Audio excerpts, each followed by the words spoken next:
চলো আবারও ফিরে এলাম আমাদের গণেশ চতুর্থী স্পেশাল ক্রাফট সিরিজে।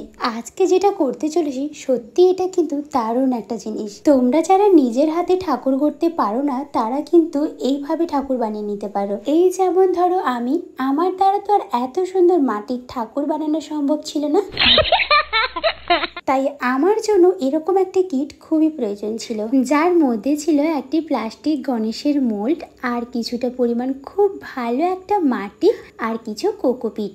এখন এই মাটির মধ্যে কোকোপিটটাকে ভালো করে মিশিয়ে সাথে একটু জল দিয়ে ভালো করে মাখিয়ে এর মধ্যে চেপে চেপে ভরে নিলাম। তারপর কিছুক্ষণ ওয়েট করে মোল্ড থেকে ঠাকুরটিকে বের করে নিয়ে দেখলাম কত সুন্দর দেখতে হয়েছে, কিন্তু তাও আমার মনে হচ্ছে এটা হয়তো আরো একটু সুন্দর হতে পারতো। আর হ্যাঁ, মোল্ডের মধ্যে মাটি ভরার আগে মোল্ডটিতে একটুখানি অয়েল ব্রাশ করে নিও, এতে করে মোল্ড থেকে ঠাকুরটিকে বের করতে সুবিধে হবে। আর এটাকে আমি রেখে দিয়েছিলাম পুরো একদিন, শুকিয়ে যাওয়ার পরে একে একে করে কালার করে নিচ্ছি। তো তোমরাও যদি এরকম একটি ঠাকুর বানাতে চাও অবশ্যই মোল্ডটি অর্ডার করে নাও। কিন্তু তার আগে আমার ভিডিওটি তোমাদের কেমন লাগলো জানিয়ে যেও কিন্তু।